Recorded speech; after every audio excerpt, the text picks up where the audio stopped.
Friends, இன்னைக்கு நம்ம குடல் குழம்பு பண்ணலாம். வாங்க ஃப்ரெண்ட்ஸ், வீடியோக்குள்ளே பார்க்கலாம். ஹாய் ஃப்ரெண்ட்ஸ், இன்னைக்கு வந்து குடல் குழம்பு பார்க்க போகிறோம். வாங்க பார்க்கலாம். 100 கடலை 100 கோல்டு வினர் எண்ணெய் சேர்த்துக்கலாம். ஒரு குடலுக்கு எண்ணெய் காயட்டும். 1 ஸ்பூன் நெய் சேர்த்துக்கலாம். எண்ணெய் காஞ்சிருச்சு. 400 கிராம் வந்து பெரிய வெங்காயம் பொடிசா வெட்டிக்க, அதையும் சேர்த்துக்கலாம். வெங்காயம் நல்லா புரோக்கணும் வேகட்டும். லைட்டாக வெங்காயம் வேவருக்கு லைட்டாக உப்பு சேர்த்துக்கலாம்.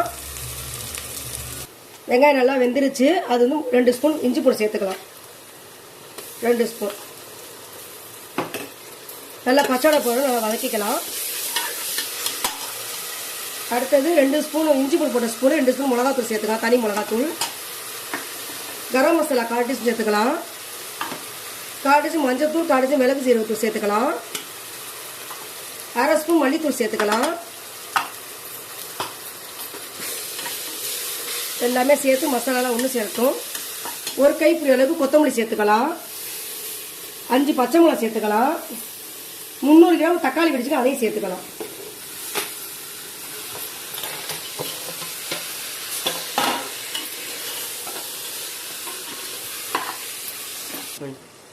ஒரு குடலை வந்து நல்லா மஞ்சத்தூள் போட்டு நல்லா சுடுதண்ணி கழுவி க்ளீன் பண்ணி வச்சிருக்கேன், அதை சேர்த்துக்கலாம்.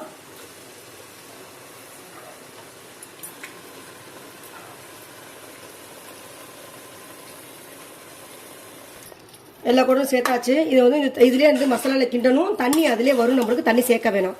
ஒரு 10 நிமிஷம் இதில் வேக விட்டு வந்து தண்ணியிலே. தண்ணி சுண்டிடுச்சு. லைட்டாக உப்பு சேர்த்துக்கலாம். ஏன்னா வெங்காயத்தை சேர்த்துருக்கோம், லைட்டாக சேர்த்துக்குவோம்.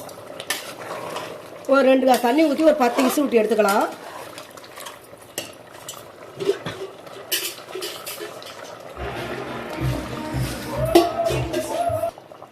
ரெண்டு கிளாஸ் தண்ணி சேர்த்தாச்சு. ஒரு 10 விசில் வரட்டும். விசில் போட்டு மூடிக்கலாம். 10 விசில் வரட்டும். விசில் வர்றதுக்குள்ள ஒரு தேங்காய் உடச்சி போட்டுக்கலாம். கொஞ்சோண்டு கசகசா சேர்த்து அப்படியே பேஸ்ட் பண்ணிட்டு வந்துடலாம்.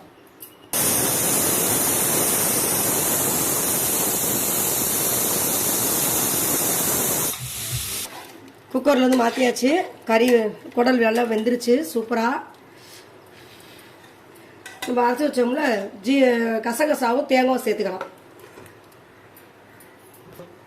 வேணா தண்ணி சேர்த்துக்கலாம். கொஞ்சோன்னு சால்னாக்கு வந்து நல்லெண்ணெய் சேர்த்துருக்கேன். 1 ஸ்பூனு லைட்டாக மிளகாத்தூள் போட்டு சால்னா ஃபினிஷ் பண்ணிடுவோம். அவ்வளோதான் முடிஞ்சு. 1 ஸ்பூன் மிளகாத்தூள் சேர்த்துக்கலாம். அதில் காரம் பத்தலை, அதில் லைட்டாக போட்டிருக்கேன். நீங்கள் வேணா 1.5 ஸ்பூன் போட்டுக்கலாம். தாளிச்சாச்சு. குழம்புல சேர்த்துக்கலாம். தேங்காயெல்லாம் ஊற்றியாச்சு. சால்னா ரெடி ஆகிடுச்சு. குடல் குழம்பு லைட்டாக தாளித்து ஊற்றியாச்சு. லைட்டாக மல்லிகைப்பூ சாலல் மாதிரி கொத்தமல்லி தலையை தூவிட்டு சாலை ரெடி ஆயிடுச்சு. வாங்க சாப்பிடலாம். இந்த வீடியோ பிடிச்சா சப்ஸ்கிரைப் பண்ணுங்க ஃப்ரெண்ட்ஸ், ஷேர் பண்ணுங்க, ஒரு லைக்கை தட்டுங்க ஃப்ரெண்ட்ஸ். Bye friends.